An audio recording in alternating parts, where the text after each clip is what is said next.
we get to December 16th, the people of Boston had really been worked up to a fever pitch. First, there had been the arrival of the news of the Tea Act. Then there was the news that the tea ships were coming. Then the tea ships actually arrive. Throughout this, there's this dialogue with the consignees, the merchants who were supposed to accept the tea. There's dialogue with the owners of the ships, with the captains of the ships, with government officials.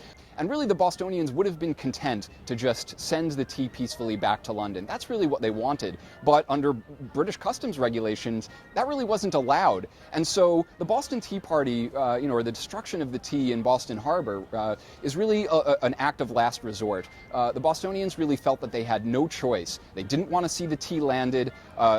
Government officials are not letting them send the tea back. And so the only place for the tea to go was into the drink, into Boston Harbor. We don't necessarily want to see this as an aggressive move. The Bostonians really didn't see themselves as trying to provoke the king or provoke Parliament, really, or even provoke the East India Company. They see what they're doing as a reaction, as the last resort of a wounded and threatened people.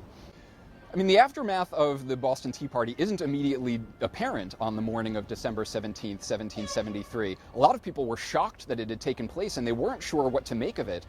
Even George Washington and Benjamin Franklin initially were like, maybe this was going too far. Property destruction is not the kind of thing that we see ourselves as being about.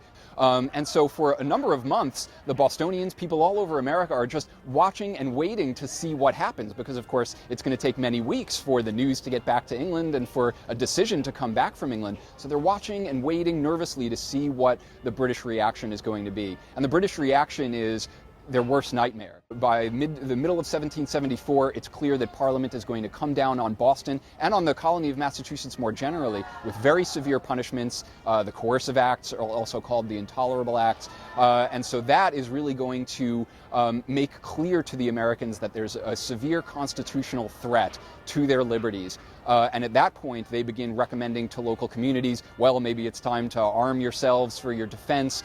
And by the time war actually breaks out in the spring of 1775, there had been a lot of dialogue out there and a lot of meetings in local communities that had put Americans in a state of readiness to do something if the British decided that they were going to press the question and really do something about this nascent American rebellion.